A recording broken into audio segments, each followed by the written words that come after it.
The kitchen was always coldest at 3 in the morning. Elena Russo pulled her worn cardigan tighter around her shoulders as she moved through the shadows of the Moretti estate's industrial kitchen. Her breath formed small clouds in the air. The heating system didn't reach the staff quarters properly, hadn't for months. But none of the housekeepers complained. You didn't complain when you worked for Dante Moretti. You kept your head down, did your job, and pretended you didn't hear the late-night meetings in the study or see the blood that sometimes stained the marble floors by morning. If you're enjoying this story so far, don't forget to hit the like button and subscribe. Drop a comment telling me where in the world you're watching from. I love hearing from you. Elena had been cleaning those floors for 6 months now. 6 months of scrubbing, polishing, and making herself invisible in a mansion that breathed danger from every corner. The pay was better than anywhere else she'd applied. Enough to keep her cramped studio apartment in Queens and send money to her sister Sophia back in their hometown. Enough to almost pretend her life hadn't fallen apart when her fiancé died 2 years ago. Almost. She opened the industrial refrigerator, its light cutting through the darkness. Inside sat the remains of tonight's dinner, an elaborate spread the Moretti family had barely touched. Roasted chicken, vegetables, fresh bread, pasta with cream sauce, enough food to feed her for a week, and they'd throw most of it away by morning. Elena's stomach growled. She'd skipped dinner again. The staff meal had been served at 5, but she'd been dealing with Mrs. Chen, the head housekeeper, who'd found fault with how Elena had arranged the library books. By the time that lecture ended, the kitchen had closed. She reached for a piece of bread, then hesitated. Taking food wasn't technically stealing. The staff was allowed leftovers, but something about eating in the darkness felt wrong. Like she was doing something forbidden. A sound made her freeze. Footsteps. Small, uneven, coming from the hallway that led to the family's private wing. Elena's heart hammered. Staff wasn't supposed to be in the main house after midnight unless specifically called. She'd only come because she knew the night guards made their rounds on the opposite side of the estate at this hour. If someone caught her here, the footsteps grew closer. Elena quickly closed the refrigerator and pressed herself against the wall near the pantry, hoping whoever it was would pass by. The kitchen door swung open. A boy entered, maybe 9 or 10 years old, wearing expensive silk pajamas. His dark hair was messy from sleep, and he moved with the careful, deliberate steps of someone navigating a world they couldn't see. His hands extended in front of him, fingers trailing along the counter's edge. Elena recognized him instantly. Luca Moretti, Dante's son, the boy she'd seen exactly twice in 6, for months. Always from a distance, always surrounded by private nurses and tutors. The child no one talked about except in whispers. The blind son. The tragedy. The reason Dante Moretti's wife had left 3 years ago. Luca moved slowly toward the refrigerator, his small hands searching. He found the handle, pulled it open, and the light spilled across his face. Elena saw him clearly now. Thin, too thin, with dark circles under his unseeing eyes, and a gauntness that didn't belong on a child's face. He reached inside, his movements uncertain, and pulled out a container. His fingers fumbled with the lid. It slipped, clattering to the floor. The boy flinched at the sound, then knelt carefully, patting the ground to find it. Elena watched him struggle for 30 seconds before her heart couldn't take it anymore. "A little to your left," she said softly. Luca gasped, scrambling backward so fast he hit the counter. His face went pale. I'm sorry. I didn't mean to. I was just hungry. I won't do it again." The words tumbled out in a rush, terrified and practiced, like he'd said them before, like he expected punishment. Elena stepped into the light slowly, keeping her voice gentle. "Hey, it's okay. You're not in trouble. I'm just Elena. I work here. You're not going to tell my father?" Luca's voice trembled. "Tell him what? That you're hungry?" Elena moved closer, crouching to retrieve the fallen lid. "That's not a crime, sweetheart. He doesn't like when I come down here at night. He says I'll hurt myself." Luca's hands gripped the counter behind him. "But the kitchen staff, they don't always remember dinner for me. And I was so hungry." Elena's chest tightened. They don't always remember dinner for him? She thought of the elaborate meal upstairs, barely touched. Thought of this child, alone and hungry in a mansion full of food. "When did you last eat?" she asked quietly. Luca's face scrunched up, thinking, "Breakfast, maybe?" Nurse Maria was supposed to bring lunch, but she had to leave early. Something about her daughter. And then dinner, he trailed off. Everyone was busy. So a 9-year-old boy went 20 hours without food in a house with a staff of 15. Elena felt something fierce ignite in her chest. "Okay," she said, making her voice warm. "Well, I'm not busy. How about I make you something to eat?" Luca's face transformed. Hope flickered across his features, quickly followed by suspicion. "Really? Really? What do you like?" Luca hesitated. "I don't want to be trouble." "You're not trouble. You're hungry. There's a difference." Elena stood, gently guiding him to one of the kitchen stools. "Come on. Sit here and tell me what sounds good." Luca climbed onto the stool carefully, his hands finding the counter to steady himself. "Anything. I'm not picky." "Okay, but if you could have anything right now, what would it be?" A long pause. Then, so quietly she almost missed it, "My mama used to make me pasta with butter and cheese. Just simple. But it was warm and it made my stomach stop hurting." Elena's throat constricted. His mother, who'd walked away from this small, blind boy who just wanted warm pasta. "I can do that," Elena said firmly. "Pasta with butter and cheese, coming right up." She moved through the kitchen with practiced efficiency, filling a pot with water, setting it to boil. Luca sat very still on his stool, like he was afraid to move, afraid this kindness might evaporate if he breathed wrong. "So, Luca," Elena said as she worked, "you do this often? Come down here at night?" "Sometimes. When I can't sleep. Or when?" He stopped. "When you're hungry?" A small nod. And no one else helps you?" "The night guards don't come to this side until later. And Mrs. Chen said I'm not supposed to bother the staff." His voice got smaller.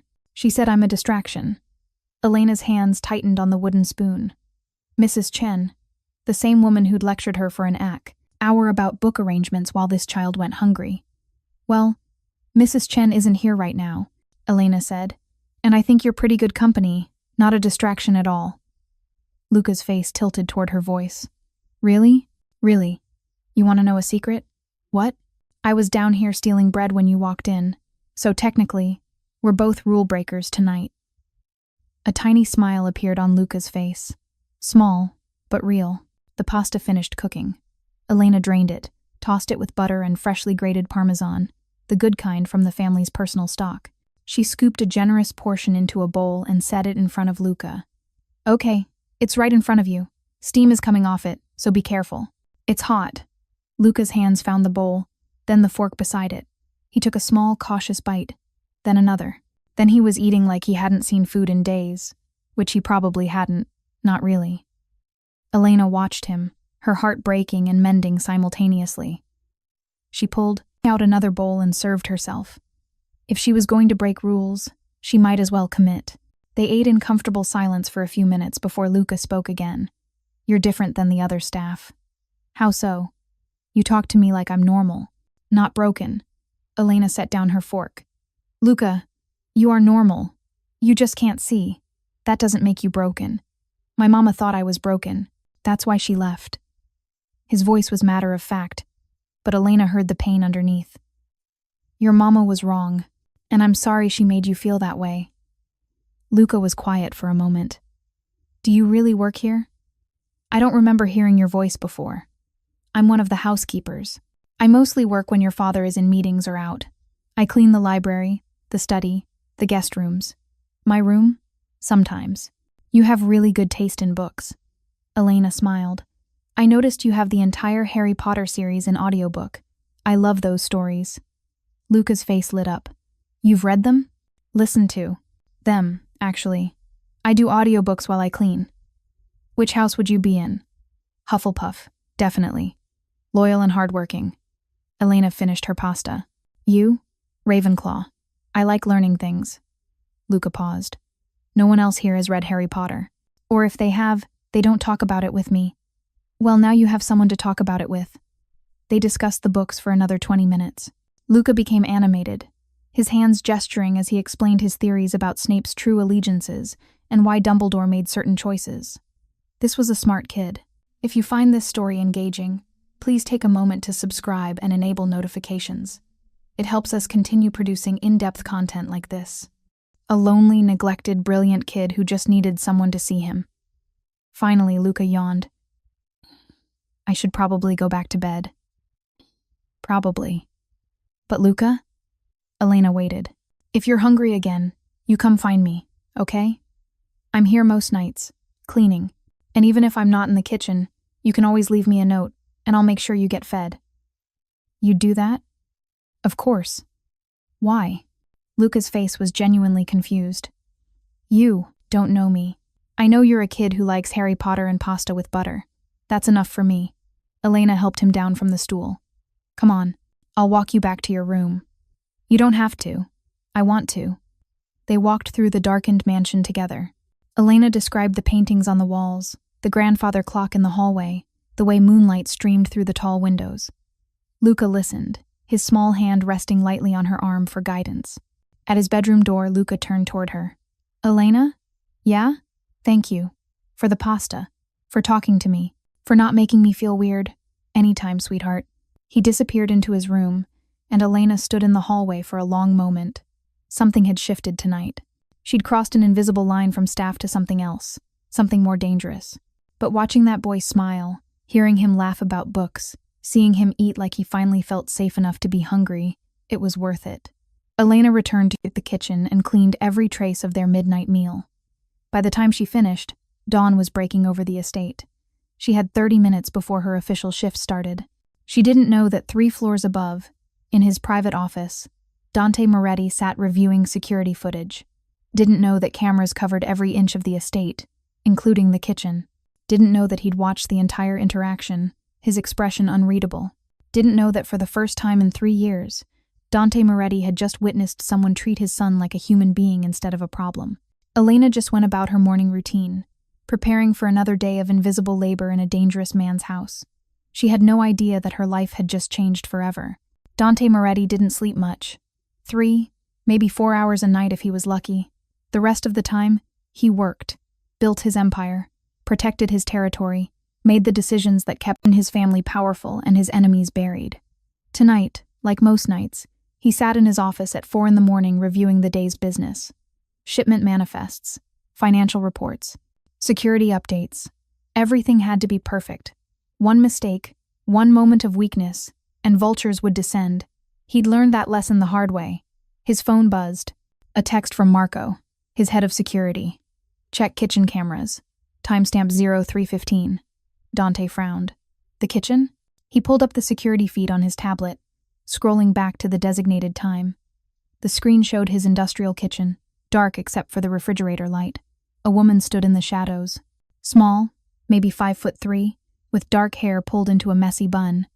She wore a cardigan over cheap clothes that hung loose on her thin frame. One of the housekeepers. He'd hired so many over the past year, he barely remembered their names. They came, they cleaned, they left. Invisible cogs in his household machine. He watched her reach for bread, hesitate, pull back. Watched her freeze when she heard footsteps. Then Luca entered the frame. Dante's jaw tightened. His son, alone, at 3 a.m, searching for food. Dante had hired a full staff specifically to care for Luca, a private nurse, a tutor, a physical therapist, people whose only job was to ensure his son had everything he needed. And yet here was Luca, thin and uncertain, fumbling with a container because no one had fed him dinner. Rage built in Dante's chest. Not at Luca. Never at Luca. At the staff who collected generous paychecks and couldn't be bothered to remember a child's meals. At himself for not noticing, for being so consumed with business that he'd missed his son going hungry in his own home. On screen, the housekeeper spoke. Luca startled, terrified, apologizing. I'm sorry. I didn't mean to. I was just hungry. Dante's hands clenched into fists. His son was apologizing for being hungry, expecting punishment, for having basic human needs. What had this house become? He watched the housekeeper, Elena, according to the staff roster he pulled up, approach Luca gently. She didn't grab him or speak sharply. She moved slowly, made herself small, and her voice was soft even through the audio feed. You're not in trouble. I'm just Elena. I work here. Dante leaned forward, studying her face. She looked young, maybe mid-20s, with tired eyes and the kind of cautious expression people developed from surviving hard times. Nothing remarkable about her. Nothing that explained why she was in the kitchen at 3 a.m, except she was making his son pasta. Dante watched, transfixed, as Elena cooked. Not reluctantly or with the impatience he'd seen from his paid staff. She moved with easy confidence, talking to Luca the whole time, about Harry Potter, about books, about normal things. And Luca, his quiet, withdrawn son who barely spoke to anyone, was responding, talking, laughing. When was the last time Dante had heard his son laugh? He couldn't remember. Elena served them both pasta and they ate together, like it was normal. Like a blind child eating at 3 a.m. with a housekeeper was the most natural thing in the world. You talk to me like I'm normal, not broken. Luca's words cut through Dante like a blade. Luca, you are normal. You just can't see. That doesn't make you broken. Dante had to pause the video. His vision blurred slightly. When had someone last spoken to his son like that? With such casual certainty, such unwavering belief in his worth.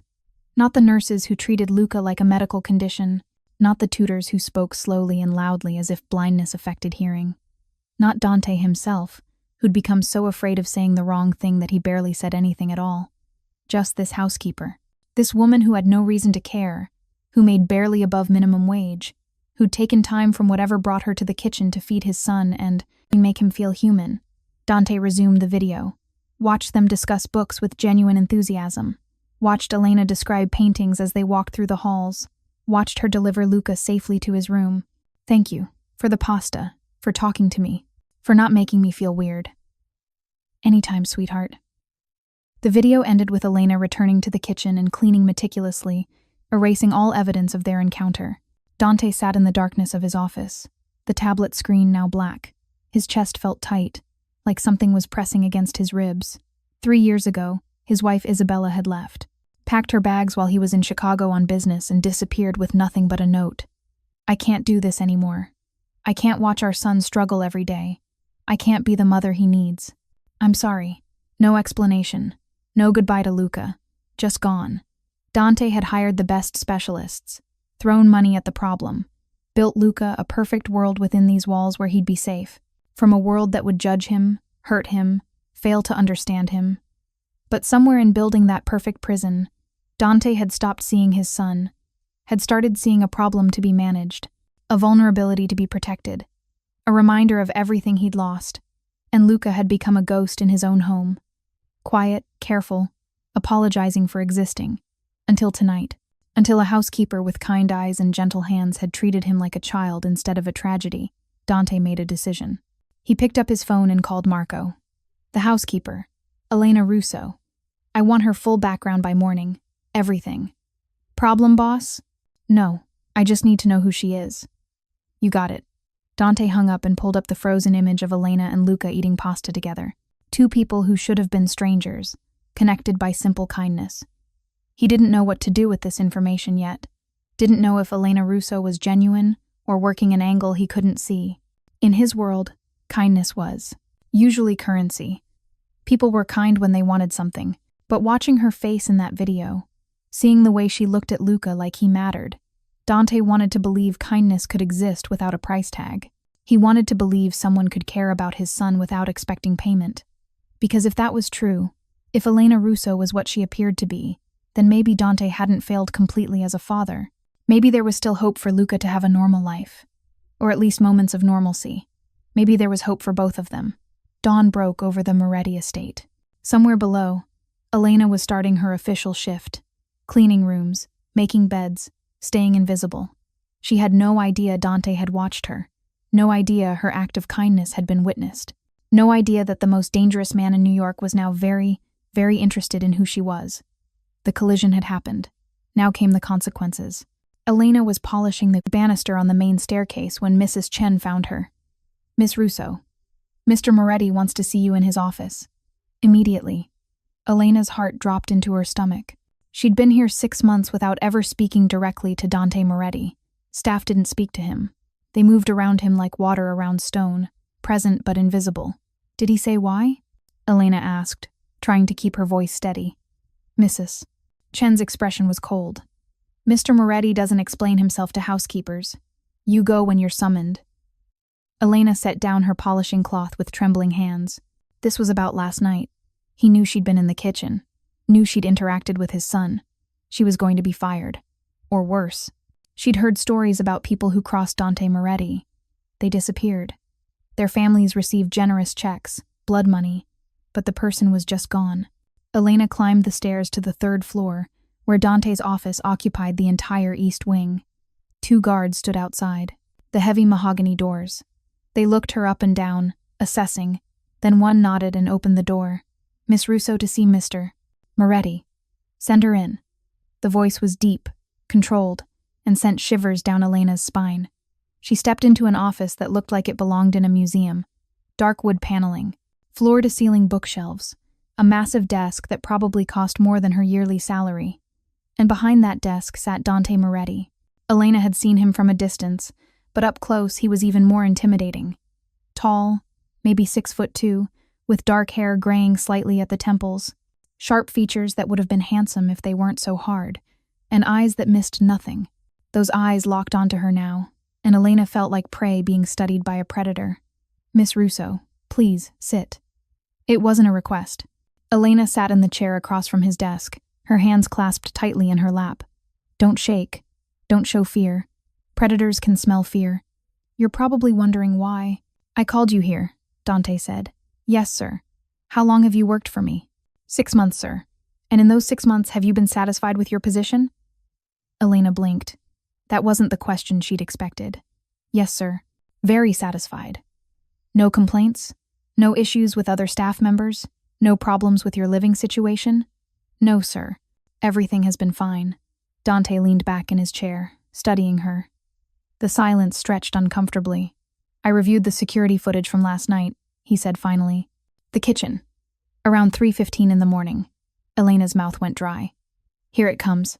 The firing. Maybe worse. I saw you with my son, Mr. Moretti. I can explain. I wasn't trying to overstep or..." He held up a hand, cutting her off. "I'm not angry, Miss Russo. I'm curious." Elena's brain stuttered to a halt. "Not angry? Curious about what, sir? Why did you help him? He was hungry. So were you, apparently. You could have taken your food and left. Instead, you cooked for him, talked with him, made him feel comfortable." Dante's gaze intensified. Why? Elena didn't know how to answer that. Because it was the right thing to do? Because she couldn't watch a child suffer? Those answers felt too simple, but they were the truth. "He reminded me of my nephew," she said quietly. "Back home.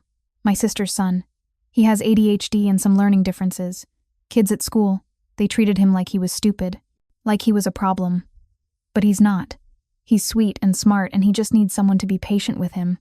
She met Dante's eyes. "Your son is the same. He just needs someone to see him." Something flickered across Dante's face, too quick for Elena to identify. "You're not afraid of me," he observed. "I'm terrified of you, sir." A ghost of a smile. "But you're answering honestly anyway. You asked me a question. I assumed you wanted an honest answer. Most people tell me what they think I want to hear. I'm not most people." The words were out before Elena could stop them. She immediately wanted to take them back. "You didn't talk to Dante Moretti like that. You didn't have personality or opinions or..." Dante laughed. A real laugh, surprised and genuine. "No," he said. "I don't think you are." He stood, walking to the window that overlooked the estate grounds. Elena waited, her heart pounding. "My son hasn't had dinner brought to him in 3 days," Dante said, his back to her. "I didn't know. I should have known, but I didn't. I've been so focused on protecting him from external threats that I failed to notice internal neglect." Elena stayed silent, unsure what to say. You, on the other hand, noticed immediately. Fed him, comforted him, made him laugh. Dante turned to face her, all without being asked or expecting compensation. "He's a child. He was hungry. I didn't need to be asked." "That attitude is rare in my world, Miss Russo." "Maybe you're in the wrong world then, sir." The words hung in the air. Elena immediately regretted them. Too far. She'd gone too far. But Dante just studied her with something that might have been respect. "I have a proposition for you," he said finally. Elena's stomach churned. Here it comes. The catch. The demand. The price for her kindness. "I'd like to hire you as my son's companion, not a nurse or a tutor. Someone who treats him normally. Someone who talks to him about books and makes him pasta at 3 in the morning. Dante returned to his desk. "The salary would be triple what you're making now, plus your own suite in the family wing, full benefits, and the resources to ensure my son never goes hungry again." Elena stared at him. You want me to what? Be Luca's companion. His friend, essentially. I'm a housekeeper, Mr. Moretti. I don't have qualifications to. You have the only qualification that matters. You care. Dante's expression was serious. I can hire 100 nurses with perfect credentials. I can't hire someone who makes my son feel human. That you did for free. I don't understand. It's simple. You spend time with Luca. You make sure he eats, that he's engaged, that he feels valued. You continue treating him exactly the way you did last night. It sounded too good to be true. In Elena's experience, when things sounded too good to be true, there was always a catch. Why? She asked. You don't know me. For all you know, I could be. I had you thoroughly investigated, Dante interrupted. This morning, I know everything about you, Miss Russo. Your deceased fiancé, your sister in New Jersey, your father's medical bills, your struggle to make rent, your volunteer work at the women's shelter despite having nothing yourself. He paused. You're exactly who you appear to be. Someone trying to survive while remaining decent. Elena felt exposed, violated. He knew everything. Every private part of her life, laid bare for his inspection. I understand if you're angry about the invasion of privacy, Dante continued. But I don't let unknown people near my son. I needed to know if you were genuine. And if I'd had something in my past you didn't like, then we wouldn't be having this conversation. Honest, at least. Mr. Moretti, I appreciate the offer, but I'm not qualified to be anyone's companion. I clean houses. You're overqualified to clean houses. I read your transcript from community college. Straight A's before you had to drop out. Dante's voice softened slightly. You're smart, kind, and Luca already trusts you. That's more valuable than any credential. Elena's mind raced. Triple her salary, benefits. A real suite instead of her tiny apartment. The ability to help her sister with her nephew's therapy costs. To pay off her father's bills. To maybe, someday, go back to school. But this was Dante Moretti. A man whose business involved things she deliberately didn't think about. A man with blood on his hands, even if those hands looked perfectly clean in the morning light. What's the catch? She asked. No catch. There's always a catch. Dante smiled, and for the first time it reached his eyes. Smart woman. All right, the catch is this. If you accept, you're part of my household, completely. That means you don't discuss Luca or my family business with anyone, ever. That means you're under my protection, which sounds good until you realize it also makes you visible to my enemies. And that means, he leaned forward, you can't leave, not for at least a year. I won't let Luca get attached to someone who's going to abandon him. There it was, the cage, even if it was gilded. I don't plan on abandoning anyone, Elena said. Good, then we have a deal? Elena thought of Luca's thin face. His apologies for being hungry, the way he'd smiled when talking about Harry Potter. This child who needed someone so desperately, who'd been left by his mother and neglected by his staff. She thought of her own struggles. The constant worry about rent, about bills, about surviving another month. She thought of the danger, because Dante wasn't hiding it. This choice came with risks she couldn't fully understand yet, but mostly, she thought of Luca saying, You talk to me like I'm normal. Okay, Elena heard herself say. I'll do it. Excellent. Dante extended his hand across the desk. Welcome to the family, Miss Russo. Elena shook his hand. His grip was firm, warm, and somehow comforting despite everything she knew about him. She'd just agreed to become part of Dante Moretti's world. God help Elena's new suite was bigger than her entire apartment in Queens. She stood in the doorway, her single suitcase in hand, staring at a bedroom with a king-sized bed, a sitting area with a couch and television, and a bathroom with marble countertops and a bathtub that could fit 3 people. Floor-to-ceiling windows overlooked the estate's gardens, morning sunlight streaming through sheer curtains. This couldn't be real. It's nice, right? A woman's voice came from behind her. Elena turned to find a young woman, maybe early 30s, with kind eyes and dark skin. She wore casual clothes and carried a stack of fresh towels. I'm Maya. I help manage the family wing. You need anything, you just ask me. I don't understand, Elena said, still processing. Mr. Moretti said I'd have a suite, but this is what Luca's companion deserves. Mr. Moretti was very specific about your accommodations. Maya set the towels on the bathroom counter. He wants you comfortable, happy, so you stay. So you stay. The cage. gilded and beautiful, but still a cage. "Where's Luca's room?" Elena asked. "Right across the hall. Mr. Moretti had you positioned close so you'd hear if Luca needs anything at night." Maya smiled. "Between you and me, I think the boss is relieved someone actually cares about that kid." "The staff doesn't care?" Maya's expression tightened. "The staff does their jobs. But caring? Actually connecting with Luca as a person?" She shook her head. "Mrs. Chen runs this place like a military operation, efficient but cold. The boy's been lonely for years." Elena set her suitcase down. "That's about to change. Good." Maya headed for the door, then paused. "Fair warning. Not everyone's going to be happy about your promotion. Some of the staff, they've been here longer. They'll think you're getting special treatment." "I am getting special treatment." "Yeah, but you earned it. Just don't let them make you feel guilty for caring about a kid." Maya gave her a warm smile. "I'm glad you're here, Elena. Luca needs someone like you." After Maya left, Elena unpacked her meager belongings. 3 changes of clothes, a toothbrush, a worn copy of Pride and Prejudice, and a framed photo of her and her sister Sophia from 5 years ago, back when life was simpler. Everything fit in one drawer of a 10-drawer dresser. A knock on her open door made her turn. Dante stood there, still in his expensive suit from their earlier meeting. He looked slightly less intimidating in the doorway of her new space, though his presence still filled the room. "Settling in?" "Yes, sir. Thank you. This is more than generous. You'll be spending significant time here. You should be comfortable." He glanced around the room. "If you need anything, furniture, clothes, personal items, tell Maya. She'll handle it." Elena shifted awkwardly. "Mr. Moretti, I appreciate all of this, but I feel like I should clarify something. I'm not expecting to be treated like family. I'm still staff. I clean, I help, You're Luca's companion," Dante interrupted firmly. "That makes you family, not staff. There's a difference." "What's the difference?" "Staff I pay to do a job. Family I protect with my life." His dark eyes met hers. "The moment you agreed to care for my son, you became the latter. I need you to understand that." Elena's mouth went dry. "That's a lot of responsibility." "Yes, which is why I need to know you can handle it." Dante stepped into the room. "My world is dangerous, Miss Russo. I have enemies who would love nothing more than to hurt me by hurting the people I care about. You're now one of those people. Because of Luca." "Because of Luca," he confirmed.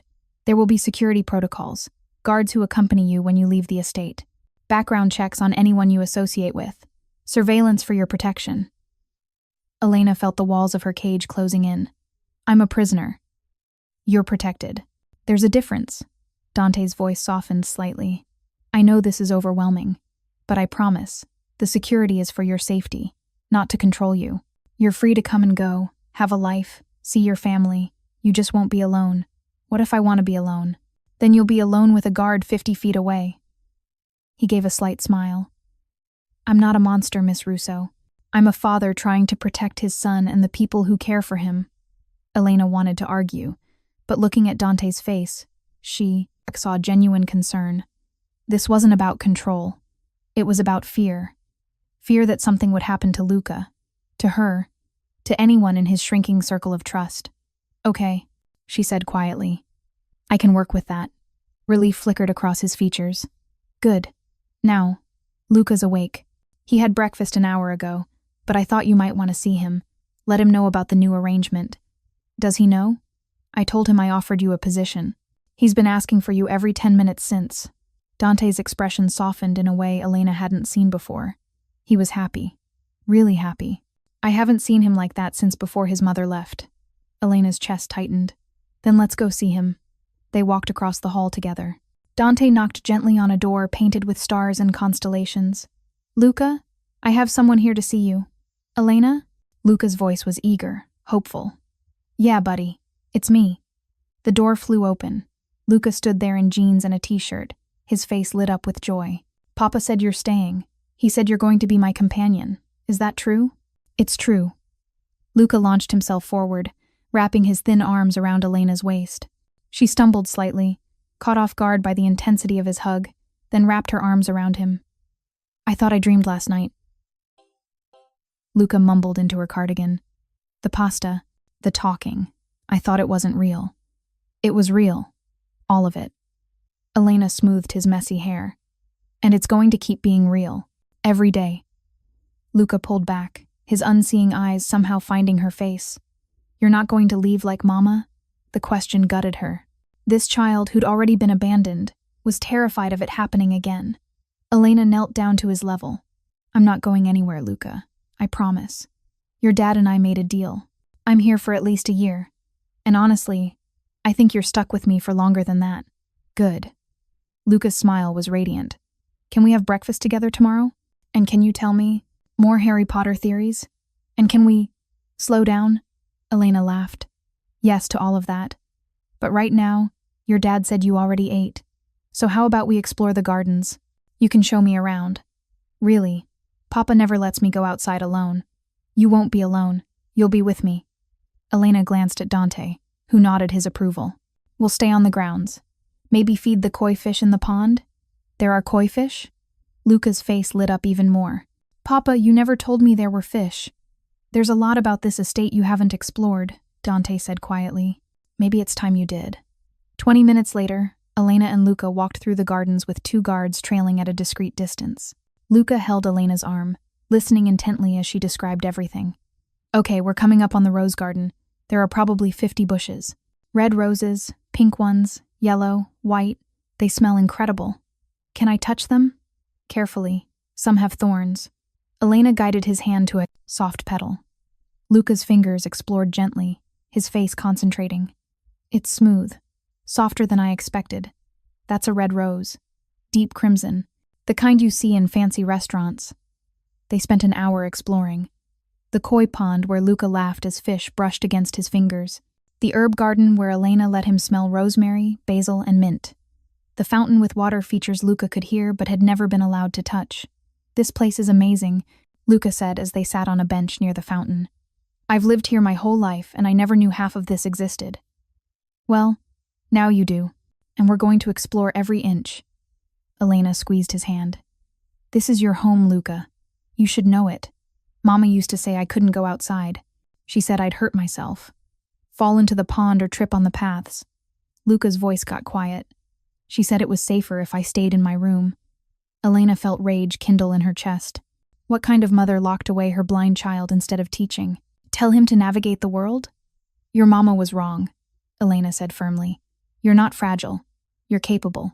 You just need someone to show you how. That's what Papa said this morning. He said you see me differently than other people do. How do I see you? Luca tilted his head thoughtfully. Like I'm normal. Just a kid who can't see, not a kid who's broken. Because that's exactly what you are. They sat in comfortable silence, the fountain bubbling behind them. One of the guards, Marcus, approached carefully. Miss Russo? Mr. Moretti requests your presence for lunch. Says to bring Master Luca. Elena helped Luca to his feet. Lunch with your dad. Think we can handle that? If you're there, yeah. They returned to the main house and were led to a small dining room Elena had never seen before. Intimate, with a table that seated 6 instead of the formal dining hall's 20. Dante sat at the head, paperwork spread before him, but he looked up when they entered.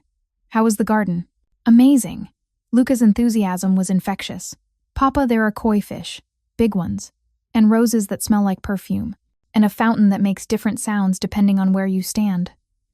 Why didn't anyone tell me about this? Dante's expression flickered with something like guilt. I should have shown you myself. I'm sorry, son. It's okay. Elena showed me. Luca found his chair with Elena's guidance. Can we go back tomorrow? Every day if you want, Elena said, sitting beside him.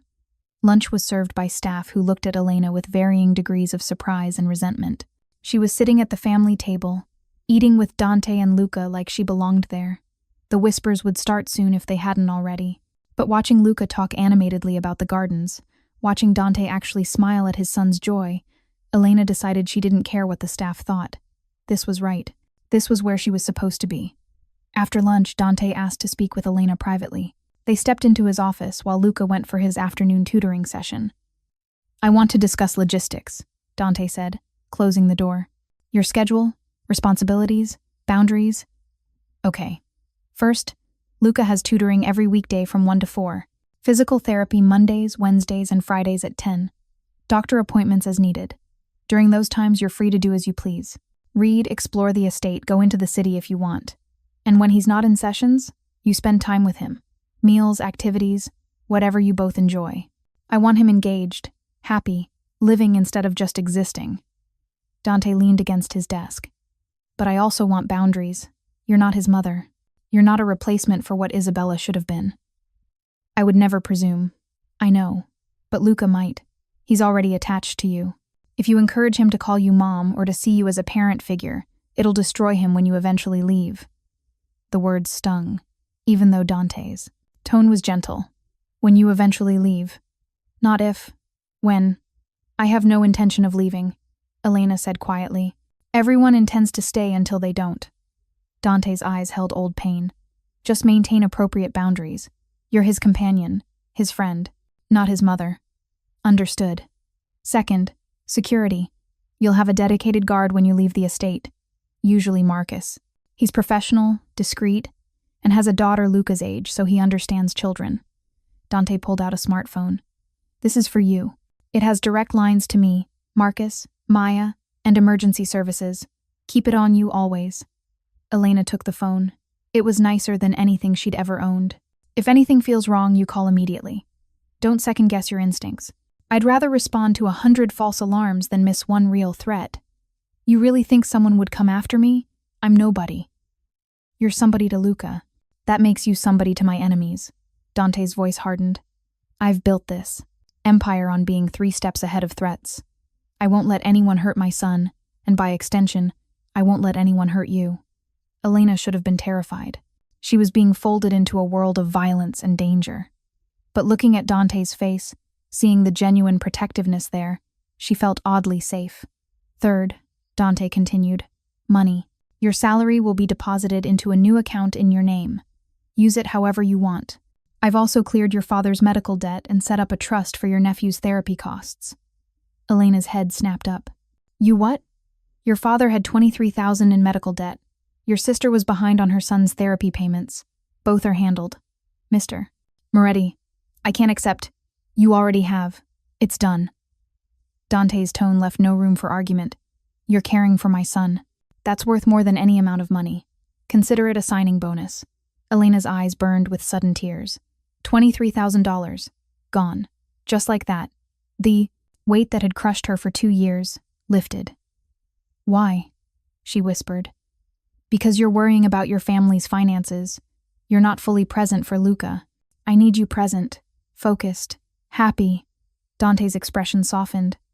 And because you deserve to be free of that burden, Elena, you've been surviving on scraps while caring for everyone else. Let someone care for you for once.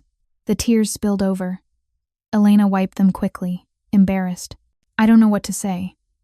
Say you'll take care of my son. That's all I ask. I will. I promise. Good.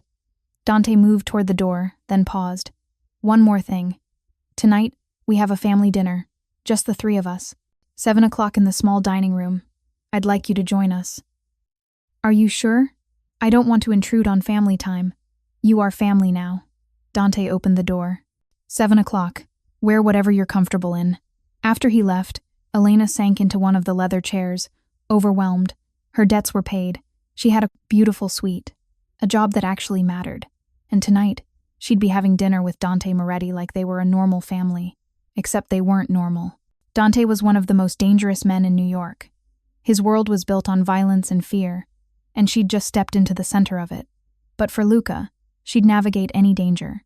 For that little boy who just wanted someone to see him, she'd walk through fire.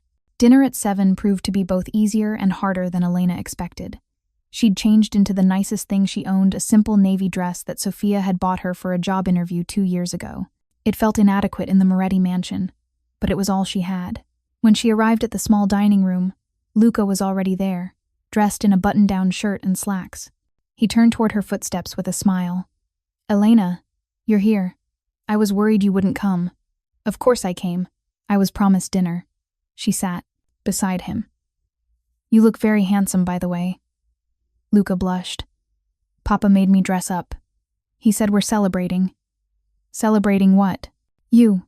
Dante entered carrying a bottle of wine. He'd changed too, trading his suit for dark slacks and a black sweater that made him look less like a mob boss and more like a normal, devastatingly handsome man. We're celebrating Elena officially joining our family. Maya and another staff member brought in food. Not the elaborate spreads Elena had seen before, but comfort food. Roasted chicken, mashed potatoes, vegetables, fresh bread. The kind of meal a family would share. I thought we'd keep it simple tonight, Dante said, pouring wine for himself and Elena. Luca, you get sparkling cider. Can I make a toast? Luca asked. Of course. Luca raised his glass carefully. To Elena, for making pasta at 3 a.m. and not thinking I'm weird. Elena laughed, raising her own glass. To Luca, for being brave enough to come to the kitchen when he was hungry. To new beginnings, Dante added quietly. They clinked glasses, and for a moment they were just 3 people sharing a meal. Not a mafia boss, a blind child, and a former housekeeper. Just a family. Dinner conversation flowed easily. Luca talked about the gardens, about the Harry Potter audiobook he'd started that afternoon, about how he wanted to learn to swim in the estate's pool. Swimming? Dante looked surprised. Son, I didn't know you were interested in swimming. I've always wanted to try, but Mama said it was too dangerous. Luca pushed his mashed potatoes around his plate. She said I'd drown. You won't drown, Elena said firmly. We'll get you swim lessons. Proper ones, with an instructor who works with visually impaired students. Really? Luca's face lit up. Elena glanced at Dante, suddenly worried she'd overstepped. This wasn't her decision to make, but Dante nodded slowly. If that's what you want, Luca, we'll arrange it. Can Elena swim with me? I'm not a great swimmer, Elena admitted, but I can learn alongside you. We'll be terrible together. Luca giggled, and Dante smiled, a real smile that transformed his entire face. For just a moment, he looked younger, less burdened. After dinner, they moved to the sitting room. Luca curled up on the couch next to Elena while Dante sat in a nearby chair. She read Harry Potter aloud, doing silly voices for different characters that made Luca laugh until his sides hurt. Dante watched them, his expression unreadable. But Elena caught him smiling during her impression of Hagrid. Around 9, Luca yawned. I don't want tonight to end. It doesn't have to end, Elena said. Tonight is just the first of many nights. Tomorrow we'll have breakfast together, then explore more of the gardens, then dinner again, and the day after that, and the day after that. Promise? Promise. Elena walked Luca to his room. He changed into pajamas with minimal help, clearly used to managing on his own. She tucked him into bed, smoothing his hair back. Elena? Luca's voice was sleepy. I'm really glad Papa found you. I'm really glad too, sweetheart. You won't leave like Mama did, right? Even if I'm difficult or if you get tired of me? Elena's heart shattered. Luca, listen to me. You are not difficult. You're smart and funny and kind. And I'm not going anywhere. Okay? Okay. He paused. Can you stay until I fall asleep? Of course. Elena sat on the edge of his bed, humming softly. Within minutes, Luca's breathing evened out. She stayed a few minutes longer, watching this small boy who'd already claimed such a large piece of her heart. When she finally left his room, she found Dante waiting in the hallway. He's asleep, she said quietly. Thank you for staying with him, for making him feel safe. It's not a burden. He's a good kid. They walked back toward Elena's suite in comfortable silence. At her door, Dante stopped. Today went well, he said. Better than I expected, honestly. You expected it to go badly? I expected awkwardness, resistance. Luca pushing you away because he's been hurt before. Dante leaned against the wall. Instead, he's completely taken with you. He smiled more today than he has in months. He just needed someone to pay attention to him. And you do, naturally, without expecting anything in return. Dante studied her face. That's rare, Elena. In my world, everyone wants something. Power, money, status. But you just want to make my son happy. Is that so hard to believe? In my experience? Yes. He pushed off the wall. Get some rest. Tomorrow Luca has tutoring, but afterward, take him wherever you think he'd enjoy. The city, a park, wherever. Marcus will accompany you. We can really leave the estate? You're not prisoners. I want Luca to have experiences. To live. Dante's voice roughened slightly. I want him to have the childhood his mother tried to deny him. Elena saw the pain in his eyes. The guilt. The love mixed with regret. We'll give him that, she said softly. Together. Dante nodded, then disappeared down the hallway toward his own wing. Elena entered her suite and closed the door. She leaned against it, her mind spinning. One day. Just one day in her new role, and already everything felt different. She'd had a family dinner, read stories, made promises to a child who needed them desperately. She'd also stepped fully into Dante Moretti's world, accepted his protection, his money, his complicated, dangerous life. But watching Luca smile, hearing him laugh, seeing him come alive with possibility, it was worth it. Whatever came next, Elena would face it. For Luca, the next 2 weeks fell into a rhythm that felt almost normal. Morning started with breakfast in the small dining room. Elena would describe the sunrise to Luca while he ate pancakes or eggs. Dante joined them when he could, which was more often than Elena expected. He'd sit at the head of the table, drinking coffee and listening to Luca's endless questions about everything. After breakfast, Luca had lessons. Elena used that time to explore the estate, work out in the private gym, or video chat with Sofia. "You're living where?" Sofia had shrieked during their first call. "Elena Marie Russo, please tell me you know what you're doing. I'm taking care of a child who needs me. For a mob boss. For a father who's trying his best." Elena had smiled. And Sofia? He paid off Dad's medical debt, set up a trust for Danny's therapy. Her sister had gone silent. Then, okay, so maybe this Moretti guy isn't completely evil. He's complicated, but he loves his son. And his son is special. You care about this kid. Yeah, I really do. Afternoons were for adventures. Elena and Luca explored New York with Marcus trailing behind. They went to Central Park, where Elena described the autumn leaves, to the Museum of Natural History, where Luca touched dinosaur replicas and listened to audio descriptions, to a bakery in Little Italy where the owner let Luca feel pizza dough and smell fresh bread baking. Everywhere they went, people stared. At the guards, at the obvious wealth. But Luca didn't notice, and Elena pretended not to care. Evenings were family time. Dinner with Dante, then reading or games or music. Luca was learning piano, and Elena loved listening to him practice. He'd play simple melodies, his face concentrated and peaceful. Dante watched these evenings from his chair, usually with paperwork or a laptop, but Elena noticed he was actually present, not just physically there, but engaged. He'd laugh at Luca's jokes, answer his questions, participate in their activities. He was trying, really trying to be the father Luca needed. On the 14th night, after Luca went to bed, Dante asked Elena to join him in his office. "Is something wrong?" she asked, settling into the chair across from his desk. "No, actually, everything's right. That's what I wanted to discuss." Dante poured 2 glasses of whiskey, offering her one. Luca's therapist noted significant improvement. He's more engaged, more confident, more willing to try new things. His tutor says he's actually excited about lessons now. He's a smart kid. He just needed someone to believe in him. You've given him that. In 2 weeks, you've done what 3 years of professionals couldn't. Dante sipped his whiskey. "I wanted to thank you properly. You already paid off my debts, gave me an incredible salary, and I'm not talking about money." Dante set down his glass. "I'm talking about what you've given my son. Hope, joy. A reason to wake up in the morning.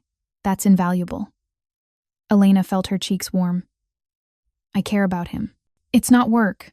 It's just who he is." "I know. That's what makes it remarkable." Dante stood, walking to the window. "Elena, I need to be honest with you about something." Her stomach tightened. "Here it comes. The catch. The complication. When I hired you, I expected you to be good for Luca. What I didn't expect was how good you'd be for this household. For me." He turned to face her. "You've brought life back into a house that felt like a mausoleum. Laughter, light, things I'd forgotten were possible. Mr. Moretti, Dante, please. We're past formalities." "Dante," she corrected softly. "I'm just doing what anyone would do." "No, you're doing what no one else has done." He moved closer. "You're treating my son like he matters. You're treating me like I'm human instead of a monster. And you're doing it all without expecting anything beyond the chance to care for a child." Elena didn't know what to say. The air in the office felt charged, heavy with something she couldn't name. "I want you to know that you're safe here," Dante continued. "Not just physically, but emotionally. This is your home now. You're not staff. You're not an employee. You're family. Even though I've only been here 2 weeks, family isn't about time. It's about who shows up, who stays, who cares. His dark eyes held hers. You've shown up for my son every single day. That makes you more family than people I've known for years. Elena's throat tightened. Thank you. That means more than you know. They stood in comfortable silence for a moment before Dante returned to his desk. Now, logistics. Next week I have a business dinner. Important associates. Required attendance. I'd like you and Luca to join me. Me? At a business dinner? It's more social than business. Families attend. I want to show that Luca has someone who cares for him. That he's thriving. Dante's expression was serious. It'll also send a message to certain people that you're under my protection. That harming you means war. Reality crashed back. She'd been so focused on Luca, on the domestic routine, that she'd almost forgotten the danger lurking beneath the surface. Are you expecting someone to try something? She asked, quietly. I'm always expecting threats. That's how I stay alive. Dante's voice hardened. But particularly now, yes. Word has spread that Luca has a companion. People are curious, asking questions. I need to make it clear that you're not a weakness to exploit. You're a line no one crosses. Elena's hands trembled slightly. She set down her whiskey. And if someone does cross that line, then they'll learn why crossing me is a death sentence. Dante's tone was casual, but the threat underneath was very real. But it won't come to that. Once people see you at my side, with my protection explicitly demonstrated, they'll understand. This dinner, what do I need to do? Be yourself. Care for Luca. Let people see that he's happy and well-adjusted. Dante paused. And wear something nice. I'll have Maya arrange for appropriate attire. I don't need, Elena. His voice was gentle but firm. This is important. These people judge everything. I won't have them looking down on you because you don't have the right clothes. She wanted to argue, but he was right. She'd seen enough of Dante's world to know appearances mattered. Wealth, power, status, all communicated through designer labels and expensive accessories. Okay, she agreed. I'll wear whatever Maya picks out. Good. Dante smiled slightly. Don't look so worried. You'll be fine. Better than fine. You'll be perfect. Elena left the office with her mind spinning. A business dinner, meeting Dante's associates, being displayed as part of his family. This was real now. Not just caring for Luca in the safety of the estate, but stepping into Dante's public world. She was terrified, but she'd promised to stay, promised to protect Luca, promised to be part of this family. So she'd put on the fancy dress, smile at the dangerous men, and show everyone that Luca Moretti had someone who loved him, even if doing so painted an even bigger target on her back. Should I continue with Part 3? Retry C, yes 2, Part 3? The Reckoning. The dress Maya laid out on Elena's bed looked like it cost more than her old car. Deep emerald silk that shimmered in the afternoon light, with a neckline that was elegant without being revealing and a cut that would hug her curves perfectly. Matching heels sat beside it, along with a small clutch and simple diamond earrings. I can't wear this, Elena breathed, touching the fabric with trembling fingers. Maya, this is too much. Mr. Moretti was very specific. Maya smiled from the doorway. He said emerald would complement your coloring. And between you and me, he has excellent taste. Elena held up the dress, watching the fabric catch the light. When was the last time she'd worn something beautiful? Her engagement party, maybe. 4 years ago, wearing a dress Sophia had lent her. What if I spill something on it or trip? Or, you'll be fine. Maya moved into the room. Come on, let me help. You get ready. We've got 2 hours before the car leaves. 2 hours later, Elena barely recognized herself in the mirror. The dress fit perfectly, emphasizing a figure she'd forgotten she had beneath her baggy cleaning clothes. Maya had done her hair in soft waves that framed her face, and minimal makeup made her dark eyes larger, her cheekbones more prominent. She looked like she belonged in Dante's world. The illusion was almost convincing. You're beautiful, Maya said, stepping back to admire her work. Mr. Moretti is going to lose his mind. It's not like that, Elena protested quickly. I'm here for Luca. Sure. Maya's knowing smile suggested she didn't believe that for a second. Come on. They're waiting downstairs. Elena descended the main staircase carefully, the heels making her nervous. At the bottom, Dante and Luca waited in the foyer. Dante wore a charcoal suit that probably cost more than Elena used to make in 6 months. He looked dangerous, and sophisticated. Every inch the powerful man he was. When he saw her, he went completely still. Elena? Luca turned toward her footsteps. Is that you? You sound taller. I'm wearing heels, Elena said, reaching the bottom step. Very impractical heels that I'm probably going to fall off of. You look beautiful. Dante's voice was rough. His eyes traced over her face, her dress, before he seemed to catch himself. Perfect. You look perfect. Elena's cheeks heated. Thank you. You clean up pretty well yourself. Luca tugged on Dante's sleeve. Papa, what does Elena look like? You have to describe her. Dante cleared his throat, looking oddly uncomfortable. She's wearing a green dress, emerald. Her hair is down, curled, and she looks. He paused. She looks like she belongs here. Something in his tone made Elena's breath catch. But before she could analyze it, Marcus appeared. Car's ready, boss. The drive into Manhattan took 40 minutes. Elena sat beside Luca in the back of the luxury SUV, describing the city lights as they passed. Dante sat across from them, making calls and reviewing documents on his tablet. But Elena caught him watching her several times, his expression unreadable. Where are we going? Luca asked. Cipriani's, Dante said, ending a call. Private room. About 20 people. Business associates and their families. Will there be other kids? Luca's voice held hope. A few. Antonio Rossi's daughter is about your age, and Vincent's son Marco will be there. Luca perked up. Marco's nice. He plays video games with me sometimes when Papa has meetings. They arrived at the restaurant. One of those places Elena had walked past 1,000 times but never dreamed of entering. The kind with a doorman and valet and prices that weren't listed on the menu. Marcus and 2 other guards flanked them as they entered.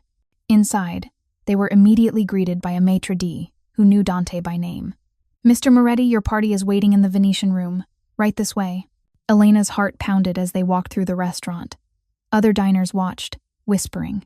They all knew who Dante was, what he was, and now they were wondering about her. Dante's hand settled on the small of her back, gentle but possessive.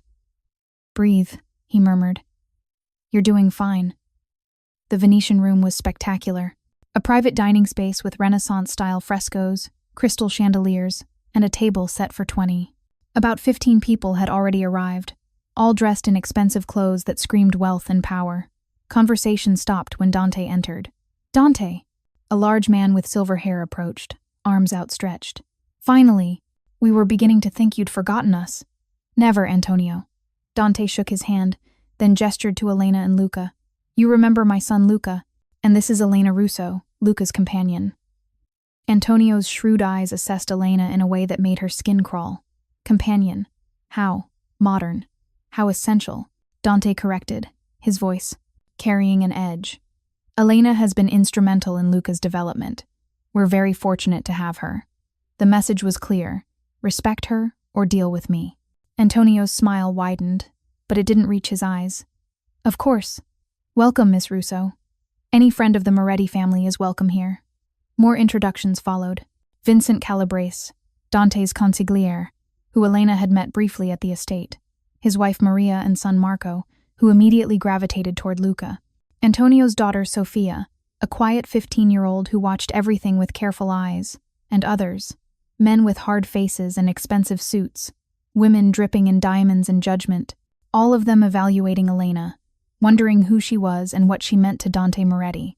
Dinner was served in courses. Pasta, then fish, then meat. Each dish more elaborate than the last. Elena barely tasted any of it. She was too focused on the conversations happening around her. Business talk. Mostly. Carefully coded discussions about shipments and territories and associates who'd recently retired. Elena understood enough to know these men weren't discussing legitimate enterprises. Beside her, Luca ate with increasing confidence. Elena had been working with him on using utensils independently, and he was showing off his new skills. When he successfully speared a piece of chicken, he grinned triumphantly. Did you see that, Elena? Perfect stab. I saw. You're getting really good at this. Across the table, Antonio watched them with interest. The boy seems much improved since last we met. Elena has been working with him, Dante said. He's made remarkable progress. Indeed. Antonio sipped his wine. Tell me, Miss Russo, where did you train? Which institution? The question was a trap. Elena felt it immediately. I didn't train anywhere formally, she said honestly. I learned by helping my nephew, who has different learning needs, and by treating Luca like an intelligent human being instead of a problem to solve. Silence fell around the table. Elena immediately worried she'd been too blunt, too disrespectful. Then Antonio laughed. A real, genuine laugh. She's got fire, this one. I like her. The tension broke. Other conversations resumed, but Elena caught several women watching her with new interest. And something else. Respect, maybe. After dinner, the children moved to an adjacent room with guards watching over them. The adults remained at the table for coffee and dessert. So, Elena. This came from Maria Calabrese, Vincent's wife. She had kind eyes but a sharp intelligence underneath. How long have you been with the Moretti family? About 3 weeks. 3 weeks? Maria's eyebrows rose. And already you're attending family dinners. That's quite remarkable. Elena sensed danger but couldn't identify its source. Luca and I connected quickly. I'm honored that Dante trusts me with his son. It's more than trust, Antonio interjected. Dante never brings anyone into his inner circle. The fact that you're here, wearing his protection like a shield, that tells us something significant. It tells you that Elena has proven herself invaluable to my family, Dante said coolly, and that anyone who threatens her threatens me directly. The message couldn't have been clearer. Elena wasn't just some employee. She was under Dante's personal protection. Hurting her meant war.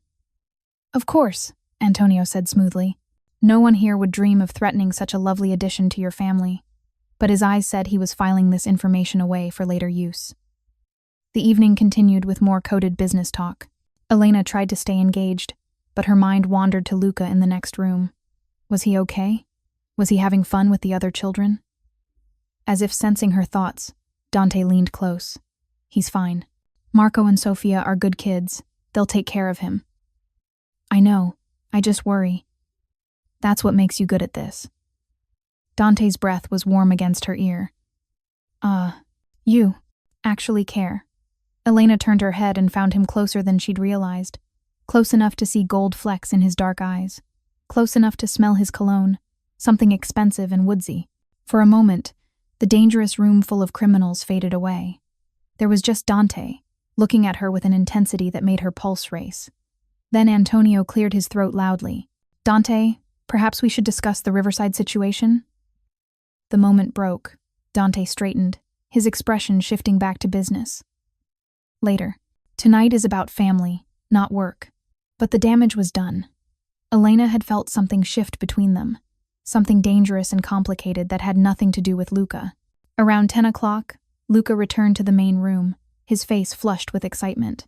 Papa, Elena, Marco and Sofia taught me a card game, and Sofia has a dog who knows tricks. Can we get a dog? We'll discuss it, Dante said, which Elena had learned was parent code for probably not. They said their goodbyes. Antonio kissed Elena's hand in a gesture that felt more threatening than polite. Vincent gave her a respectful nod. Maria hugged her warmly and whispered, You're good for them, both of them. In the car ride home, Luca fell asleep against Elena's shoulder, exhausted from the evening's excitement. Dante watched them from across the seat, his expression soft. You did well tonight, he said quietly. Better than well. You handled Antonio's tests perfectly. Showed strength without arrogance, warmth without weakness. Was I being tested? Constantly. That's how this world works. Dante's voice was gentle. But you passed. Everyone in that room now knows you're under my protection, that you're important to me, to Luca, Elena corrected. To both of us. Dante held her gaze. Don't pretend you haven't noticed, Elena. Noticed what? That this isn't just about my son anymore. Elena's heart hammered. Dante, I'm here for Luca. That's all. That's what you hired me for. I know, and I have no intention of complicating that. He looked away, jaw tight. But I'd be lying if I said I haven't noticed how you light up every room you enter, how Luca isn't the only one who smiles more since you arrived. Mr. Moretti, I'm not asking for anything, he interrupted. I'm just acknowledging reality. You've brought life back into a house that was dying. You've given my son hope, and you've reminded me what it feels like to care about something beyond business and survival. Elena didn't know what to say. This was dangerous territory.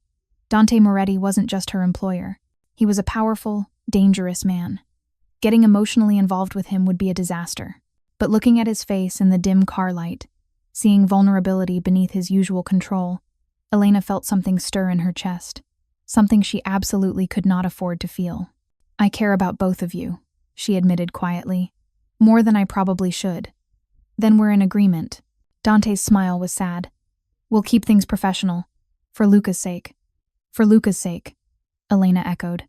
But as they drove through the dark city, Luca sleeping between them, Elena knew the truth.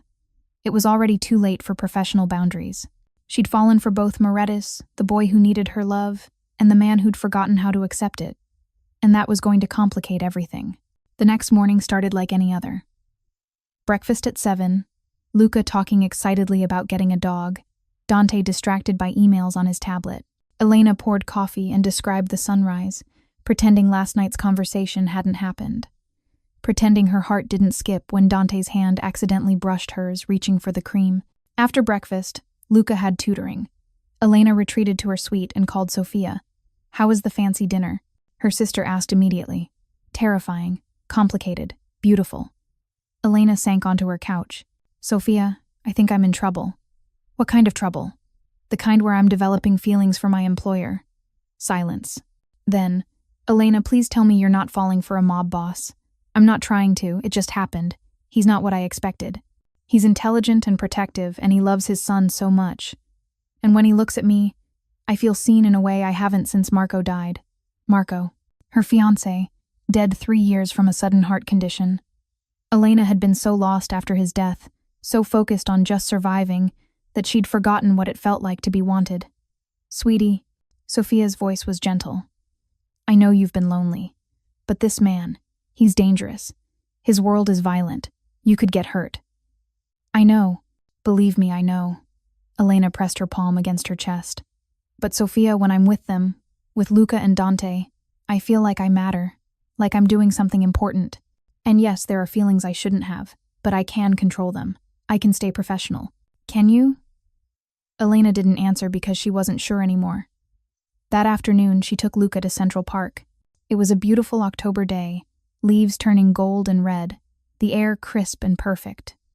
Marcus followed at his usual distance, but Elena barely noticed anymore. They were feeding ducks near the pond when Luca asked the question that shattered Elena's careful control. "Elena, do you love my papa?" She froze, breadcrumbs slipping from her fingers. "What? Do you love him? Like the way Mama used to?" Luca's unseeing eyes were turned toward her, earnest and hopeful. "Because I think he loves you." "Luca, where is this coming from? I heard him talking to Uncle Vincent yesterday. He said you made him want to be better, that he hadn't felt hope in years until you came." Luca smiled. "That sounds like love to me." Elena's chest tightened painfully. "Luca, your father and I, we care about each other. But it's complicated. I'm here for you primarily. And your papa, he's still grieving your mama leaving. He's not ready for a mama left 3 years ago. And she didn't love us." "Not really." Luca's voice was matter of fact, but Elena heard the pain underneath. "If she loved us, she wouldn't have gone. But you stay. Even when things are hard. Even when I wake you up at 3 in the morning because I had a nightmare. You stay." "Of course I stay. You're important to me. And Papa's important to you too. I can tell by how your voice sounds when you talk to him, all soft and happy." Luca threw more bread to the ducks. "I just wanted you to know that if you did love him, I'd be okay with it. Better than okay. I'd like it." Elena pulled him into a hug, blinking back tears. "You are the sweetest kid in the entire world, you know that?" "I know." Luca hugged her back. "So is that a yes?" "It's a let's focus on feeding ducks and not worry about complicated adult feelings." But the seed was planted, and Elena couldn't stop thinking about Dante's words in the car, about how she'd brought life back into his house, about how he smiled more, about how dangerous it was to want something she absolutely couldn't have. That evening, Dante asked to see her again in his office. Elena's stomach twisted with nerves as she climbed the stairs. "Close the door," he said when she entered.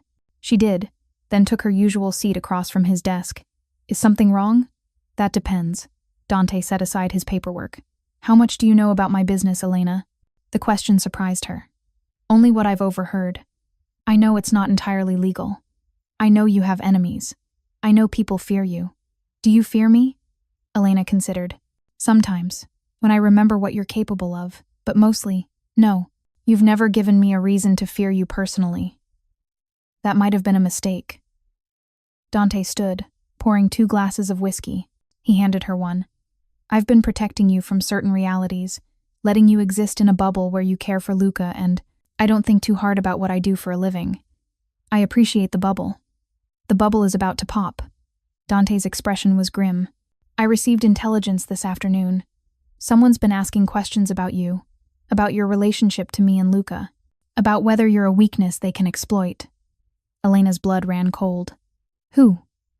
A rival family, the Russos. He held up a hand at her sharp intake of breath. No relation to you. Different branch, different coast. But they're considering making a move. Testing my defenses. By coming after me. By coming after what I care about. Dante moved to stand in front of her. Elena, I need you to understand something. The dinner last night, that was me drawing a line. Showing everyone that you're under my protection. But some people see lines as challenges. What do you want me to do? I want you to be careful.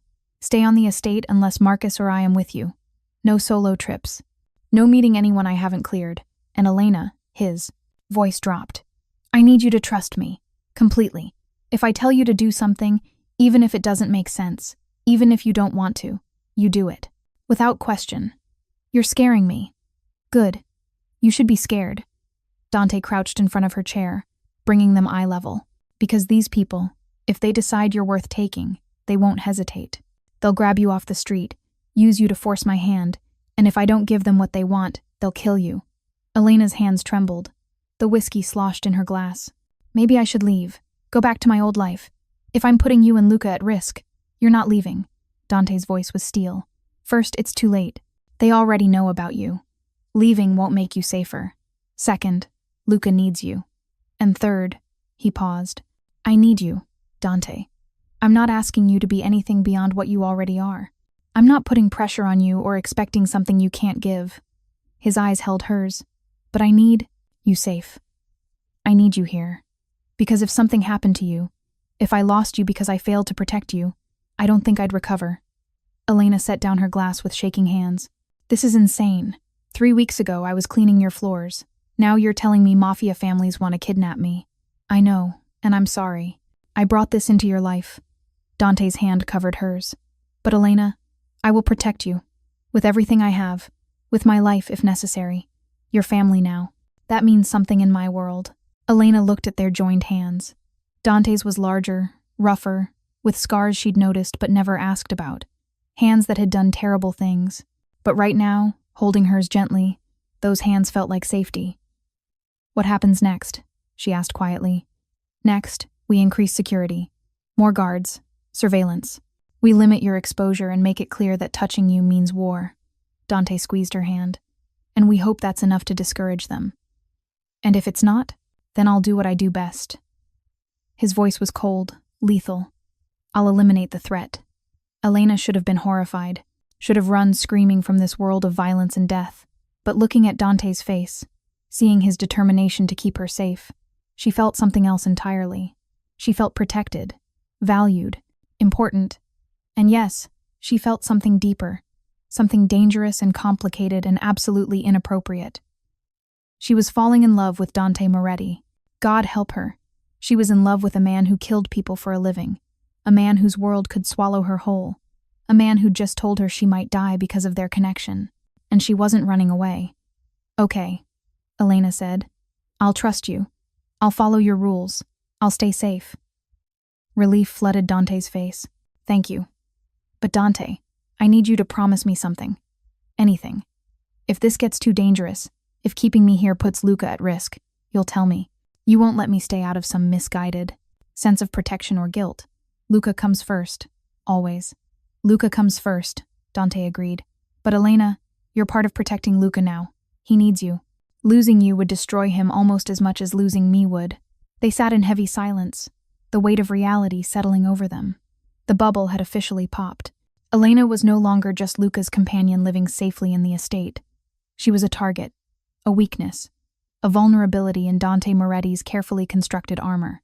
And somehow, that knowledge didn't scare her as much as it should have, because Dante had also called her family, had promised to protect her with his life, had looked at her like she mattered more than strategy or business or survival. He'd looked at her like she was worth dying for. And Elena, who'd spent 3 years just trying to survive, suddenly had something worth living for. 2 things, actually. A blind boy who needed her love, and a dangerous man who'd forgotten how to accept love until she showed him it was possible. Now she just had to survive long enough to see where this impossible situation would lead. The attack came 3 days later. Elena was in the library with Luca, reading aloud from the Chronicles of Narnia, when the lights went out. Complete darkness. Sudden and absolute. "Elena?" Luca's voice was frightened. "What happened?" "I don't know, sweetie. Just stay." The door burst open. Not gently, but violently, like someone had kicked it in. Elena's heart stopped. "Get down!" Marcus appeared, gun drawn. "Under the desk. Now." Elena didn't think. She grabbed Luca and dove behind the heavy mahogany desk, pulling him against her chest. His small body trembled, and she wrapped herself around him like a shield. Gunfire erupted. Not the movie kind, but sharp, deafening cracks that made Elena's ears ring. Glass shattered. Something heavy hit the floor.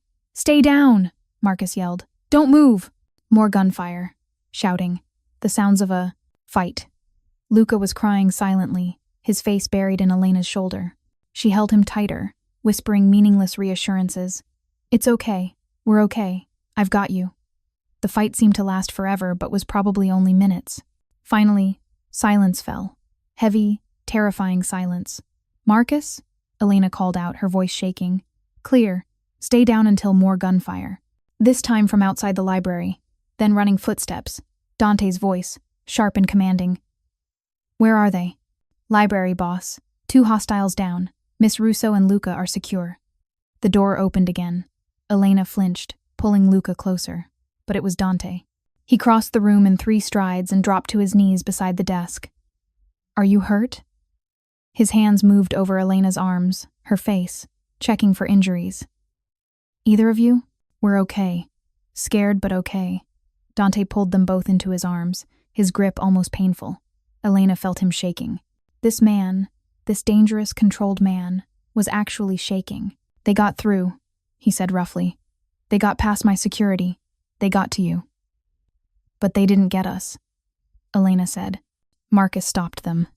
Dante pulled back, his eyes finding Marcus across the room. "You saved their lives. Just doing my job, boss." "You did more than your job. I won't forget this." Dante turned back to Elena and Luca. "We're leaving. Right now. The city isn't safe anymore. Where are we going?" "The compound upstate. It's secure. Fortified. They won't be able to touch you there." Dante helped Elena to her feet, keeping Luca close. "Pack light. We leave in 10 minutes." The next hour was chaos. Staff rushing around, packing bags, loading vehicles. Elena threw clothes into a suitcase with shaking hands while Maya helped her. "This was always a possibility," Maya said quietly. "Mr. Moretti's enemies, they don't play fair. They go after what he loves. What he loves. Not who he employs. Not who works for him. What he loves." Elena's chest tightened. They left the estate in a convoy of 3 SUVs. Dante drove the lead vehicle himself, with Elena and Luca in the back seat surrounded by guards. Luca had finally stopped crying, but he clung to Elena like she was his lifeline. "I'm sorry," Dante said an hour into the drive. His eyes met Elena's in the rearview mirror. "I promised to keep you safe. I failed." "You didn't fail. We're alive. That's what matters." "They got into my house, Elena, past my security, past every measure I'd put in place." His jaw was tight with rage. "Someone helped them. Someone on my staff betrayed us." Elena's stomach dropped. "Who?" "I don't know yet, but I'll find out. And when I do," his voice went cold, "they'll wish they'd never been born." The compound turned out to be a massive property in the Catskills, a main house that looked like a mountain lodge, surrounded by guest cabins, all encircled by high walls and serious security. Guards patrolled with assault rifles. Cameras covered every angle. This wasn't just a safe house. This was a fortress. "We'll stay here until I've dealt with the threat," Dante said. helping them out of the SUV. It has everything we need. School supplies for Luca's lessons, a library, a gym, even a pool, though it's too cold to swim now. For how long? Elena asked. However long it takes. Dante's expression was grim. Elena, I need to return to the city, handle this situation personally, but you and Luca will stay here with a full security team. Fear gripped Elena's chest. You're leaving? I have to, but Vincent will be here. And Marcus. And 10 other men whose only job is protecting you. Dante took her hand. I'll come back as soon as I can. I promise. What if you don't come back? The words escaped before Elena could stop them. What if something happens to you? Dante cupped her face gently. Then Vincent will take care of you and Luca. You'll be provided for. Protected. Safe. That's not what I meant. I know. His thumb brushed her cheek. But Elena, this is my world. This is what I do. I protect what's mine, and I eliminate threats. I can't do that from here. Please be careful. Always. He leaned forward and pressed a kiss to her forehead. Brief, gentle, but it sent electricity through Elena's entire body. Take care of my son. That's all I ask. Then he was gone, driving back toward the city and whatever violence waited there. Elena stood in the massive lodge's doorway, Luca beside her, watching the taillights disappear. Around them, guards positioned themselves, secure, protected. But Elena had never felt less safe in her life, because the man she loved was driving toward danger, and there was nothing she could do to stop him. The compound was beautiful in an isolated, eerie way. Elena and Luca spent the first day exploring, trying to pretend this was a vacation instead of protective custody. Luca was quieter than usual. The attack had shaken him badly. He stayed close to Elena, holding her hand even when they were inside the lodge. What if they come here? He asked that night as she tucked him into bed in one of the upstairs rooms. They won't. Your papa made sure this place is safe. But they got into our house, into the library. Luca's voice trembled. I heard the gunshots, Elena. I heard Marcus fighting. What if next time, there won't be a next time? Elena smoothed his hair back. Your papa is handling it. He's making sure the people who tried to hurt us can never try again. By killing them? The blunt question caught Elena off guard. Luca, I'm not stupid. I know what Papa does. I know he hurts people. Luca's unseeing eyes were wet with tears. I just don't want him to get hurt doing it. I don't want to lose him too. Elena pulled him into her arms. You're not going to lose him. Your Papa is very good at what he does. And he has something worth coming home to now. He has us. Do you love him? Luca asked again. Really love him? Elena's breath caught. She'd been avoiding this question, avoiding the truth even in her own mind. But sitting here in the darkness, listening to this frightened child who needed honesty, she couldn't lie anymore. Yes, she whispered. I love him. Good. Luca relaxed against her. Because he loves you too, and maybe if you both love each other, he'll be extra careful. He'll want to come home. Elena held Luca until he fell asleep, then returned downstairs. Vincent sat in the main room, reviewing security feeds on a laptop. How's the kid? He asked without looking up. Scared. Trying to be brave. Elena sank into a chair across from him. Any word from Dante? He's handling it. That's all I can tell you. Vincent, I need to know he's okay. Vincent finally looked at her, his scarred face serious. Miss Russo, the boss has survived 30 years in this business. He's not going to fall now. But you love him, so you're worried. Vincent's expression softened. I get it.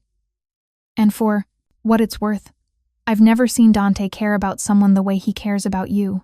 He called 3 times today just to make sure you and Luca were settled. He did? Yeah, which is unlike him. Usually when Dante's handling a situation, he goes dark, total focus. But he keeps checking in, asking if you need anything, if you're safe, if Luca's okay. Vincent smiled slightly. That's love, Miss Russo. Dangerous, complicated love, but love nonetheless. Elena's chest ached. What am I supposed to do with that? I can't be in love with a man like Dante. His world is violence and death. I'm just a former housekeeper who wanted to help a kid. You're a woman who makes Dante Moretti want to be better, who makes him think about something beyond survival and revenge. Vincent closed his laptop. That's more powerful than any weapon in his arsenal. They sat in silence for a while before Vincent spoke again. The traitor was Mrs. Chen. Elena's head snapped up. What? The person who gave the Russos access to the estate. It was Mrs. Chen. She'd been feeding them information for months. Guard schedules, routines, when you and Luca would be alone. Vincent's voice was hard. Dante found out this morning. She's been dealt with. Elena didn't ask what dealt with meant. She didn't want to know. Why would she do that? Money. The Russos offered her $500,000 to help them grab you and Luca. Vincent shook his head. Greed makes people stupid. Elena thought of Mrs. Chen. Cold, efficient Mrs. Chen who'd lectured her about book arrangements. Who'd told Luca he was a distraction to the staff. Who'd been feeding information to Dante's enemies the entire time Elena had worked there. Is it over? Elena asked. The threat? Getting there. Dante's dismantling the Russo operation piece by piece. By tomorrow, they won't be in a position to threaten anyone. Vincent's eyes held hers. He's doing this for you, for you and Luca, making an example so no one else gets ideas about touching his family. His family. There was that word again. Elena went to bed that night in a room that wasn't hers, in a fortress in the mountains, while the man she loved waged war on her behalf. She'd never felt more out of her depth, or more certain that she was exactly where she was supposed to be. Dante returned 3 days later. Elena was in the kitchen making lunch when she heard vehicles approaching. Her heart leaped. She ran to the window and saw Dante's SUV pulling up to the main lodge. He emerged looking exhausted. His suit was rumpled, dark circles shadowed his eyes, and he moved like every muscle ached. But he was alive, whole. Elena was out the door before she could think about it, running across the gravel drive. Dante saw her coming and caught her as she threw herself into his arms. You're okay, she breathed against his chest. You're okay. Dante's arms closed around her tightly. I promised I'd come. Back. 3 days. No word beyond Vincent's updates. I was so worried. I'm sorry. It took longer than expected to neutralize all the threats. Dante pulled back to look at her face. But it's done. The Russos are finished. Mrs. Chen is handled. And I've made it very clear what happens to anyone who even thinks about touching you or Luca. What did you do? What I had to. His voice was flat. What I always do when someone threatens my family. Elena should have been horrified. Should have pushed away from this man who'd just admitted to killing people. But instead, she touched his face gently, seeing the exhaustion and pain there. You need rest. I need to see Luca first. They found him in the library with his tutor. The moment Luca heard Dante's voice, he abandoned his lesson and ran straight to his father. Dante caught him, lifting him up despite his obvious exhaustion. I was so scared, Papa, Luca said, his arms tight around Dante's neck. I thought you weren't coming. Back. Never. I'll always come back to you. Dante carried him to a couch and sat down, keeping Luca close. How are you? Elena said you were frightened during the attack. I heard the guns, and Marcus fighting, and then you weren't here. Luca's voice trembled. But Elena stayed with me the whole time. She protected me. Dante's eyes found Elena's across the room. She's good at that. Protecting people. They spent the afternoon together, the three of them. Dante told them about the security improvements he'd made at the Manhattan estate, about how they could return home tomorrow, about how life would go back to normal. But Elena knew nothing would ever be normal again. She'd seen Dante's world up close. The violence, the danger, the terrible cost of caring about him. She should have been running for the door. Instead, when Luca fell asleep on the couch between them, Elena reached across and took Dante's hand. Thank you, she said quietly, for keeping us safe. Thank you for protecting my son when I couldn't. Dante's thumb brushed across her knuckles. Elena, I need to tell you something. Her heart pounded. What? When I was in the city dealing with the Russos, all I could think about was getting back here. Getting back to you and Luca. His voice was raw. Not because of duty or responsibility, but because somewhere in the last few weeks, you became essential to me. Dante, I know this is complicated. I know I'm the last person you should have feelings for. I'm dangerous, violent. I've done terrible things. He met her eyes. But I can't pretend anymore. I can't pretend you're just Luca's companion. I can't pretend I don't look for you every morning. Can't pretend my heart doesn't stop every time you smile. Elena's breath came in short gasps. You're saying you have feelings for me. I'm saying I'm falling in love with you. Maybe already have fallen. Dante's confession hung in the air between them, and I understand if that terrifies you. If it makes you want to leave. But I needed you to know.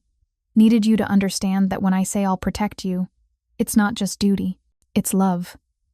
Elena stared at him, this dangerous man who'd just confessed to loving her, and realized she'd known all along, had felt it in every protective gesture, every worried phone call, every time he looked at her like she was the most important thing in his world.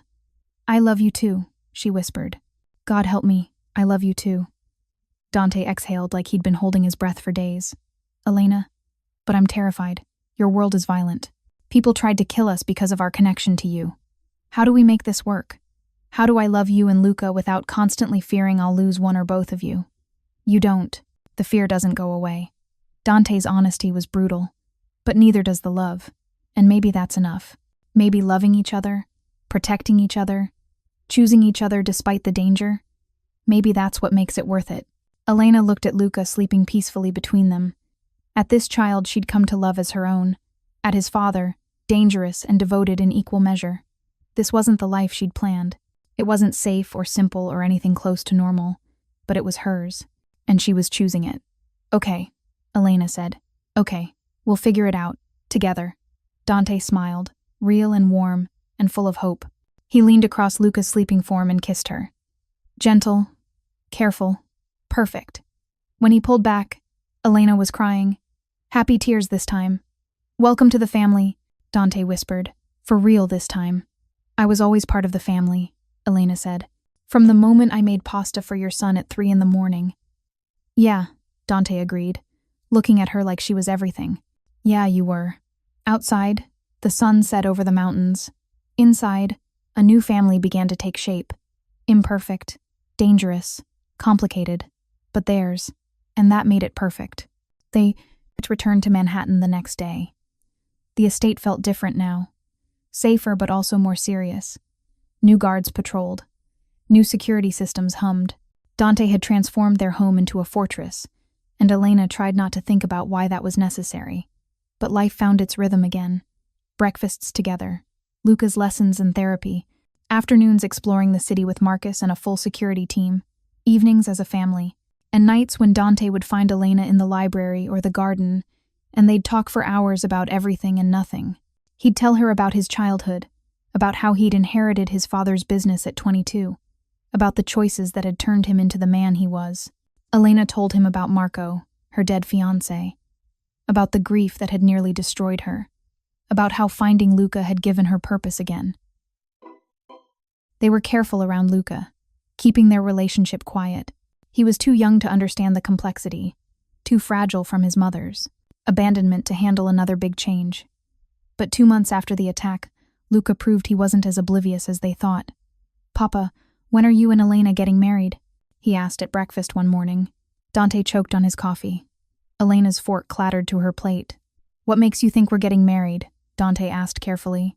"Because you look at each other the way characters in movies do before they kiss, and you hold hands when you think I can't tell, and you're happy now. Both of you." Luca smiled. "So when's the wedding?" Elena and Dante exchanged glances. They hadn't discussed marriage, hadn't discussed anything beyond taking this one day at a time. "Would you want that?" Dante asked his son. "If Elena and I got married? Are you kidding? That would be amazing." Luca bounced in his seat. "Then Elena would be my actual mom. Not just my companion. My real mom." Elena's eyes filled with tears. "Luca, I could never replace your mother." "You already did," Luca said, simply. "My real mom left. She didn't want me. But you stayed. You chose me. That makes you more my mom than she ever was." Elena looked at Dante, who was watching his son with wonder. "You know what?" Dante said slowly. "You're absolutely right. Elena chose us. Both of us.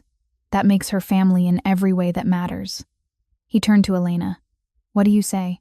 Want to make this official?" Elena's laugh was watery. "Are you proposing to me over breakfast with your son as a witness?